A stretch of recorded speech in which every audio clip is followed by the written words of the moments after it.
प्रदेश त्रिस्तरीय पंचायत चुनाव की तिथि के जो नामांकन तिथि खत्म होने के बाद अब एक आगामी जो चुनाव होने हैं 15 अप्रैल को, उसको देखते हुए प्रशासन पूरी तरीके से मुस्तैद है। अक्सर देखा जाता है कि जैसे ही आचार संहिता लगती है उसके बाद पूरी तरीके से जो चुनाव है उसको निष्पक्ष कराने के लिए, सकुशल संपन्न कराने के लिए जो पुलिस प्रशासन है उसकी भूमिका बढ़ जाती है। ऐसे में आज हम बात करेंगे कि पुलिस की भूमिका बढ़ने के बाद किस तरीके से चुनाव को निष्पक्ष कराया जाएगा। क्या जो आपराधिक प्रवृत्ति के जो लोग हैं उनको क्या किया जाएगा कि चुनाव में किसी प्रकार का जो है भय न रहे जो मतदाता हैं। इन सभी बातों के लिए हमारे साथ आज मौजूद हैं दलमऊ ब्लॉक के दलमऊ क्षेत्र के जो है क्षेत्राधिकारी अशोक सर बहुत बहुत धन्यवाद आपका WW न्यूज़ के मंच पर। सर हमें बताएं कि जो चुनाव होने वाले हैं त्रिस्तरीय पंचायती चुनाव, इसमें किस तरीके से जो आपराधिक प्रवृत्ति के लोग हैं उनके ऊपर क्या कोई कार्रवाइयाँ की जा रही हैं? जी, जो त्रिस्तरीय पंचायत चुनाव होने वाला है 15 अप्रैल को, उसमें हम लोग सकुशल संपन्न कराने के लिए पूर्णतः प्रतिबद्ध हैं। और जो भी पोलिंग सेंटर्स हैं और उनके गांव हैं उनको हमने 4 कैटेगराइज में हम लोगों ने बांटा है। अब संवेदनशील प्लस, संवेदनशील और सामान्य। और जो क्रिमिनल एक्टिविटीज़ के लोग हैं उनके खिलाफ गुंडा एक्ट, गैंगस्टर और जिला बदर की कार्रवाई की जा रही है। और सकुशल संपन्न कराने के लिए हम लोग निरोधात्मक कार्रवाई भी कर रहे हैं। काफ़ी मात्रा में हम लोगों ने एक्साइज एक्ट के तहत भी कार्रवाई की है और अवैध असलहे भी बरामद हुए हैं। हम लोग लगातार प्रयास कर रहे हैं कि ये त्रिस्तरीय पंचायत चुनाव सकुशल संपन्न हो। और मतदाताओं से मेरी अपील है कि वो निर्भय होकर के मताधिकार का प्रयोग करें, बिना लालच के, लोभ के। और जो भी सहायता पुलिस से चाहिए वो 24 घंटे पुलिस तत्पर है और हम लोग सकुशल संपन्न कराने के लिए।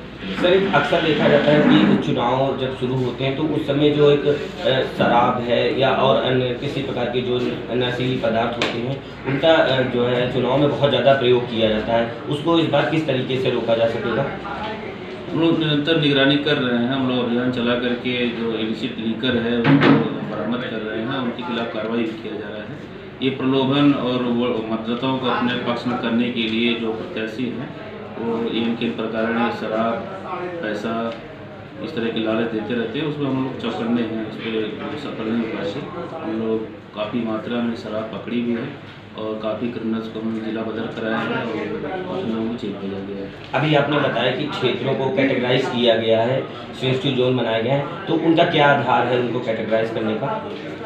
जैसे जो जहाँ पे क्रिमिनल्स रहते हैं, हिस्ट्री सीटर्स हैं, क्रिमिनल्स हैं जो मतदाताओं को प्रभावित कर सकता है, उनके एरिया को हम लोगों ने अब संवेदनशील प्लस में रखा है। इसी तरह से संवेदनशील और सामान्य इन कैटेगरी में हम लोग बांटा है और उसी अनुसार हम लोग कार्रवाई भी कर रहे हैं।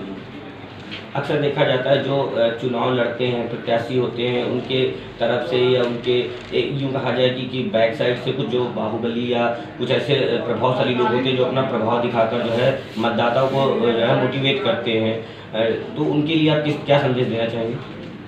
मतदाताओं से मेरा यही अपील है कि वो निर्भय होकर के मतदान करें और किसी के बहकावे में, किसी के प्रलोभन में ना आए। अगर कोई इस तरह से प्रलोभन या बहकावे में लेने का प्रयास करता है तो उसकी सूचना पुलिस को दो, पुलिस उसके तुरंत कार्रवाई करेगी।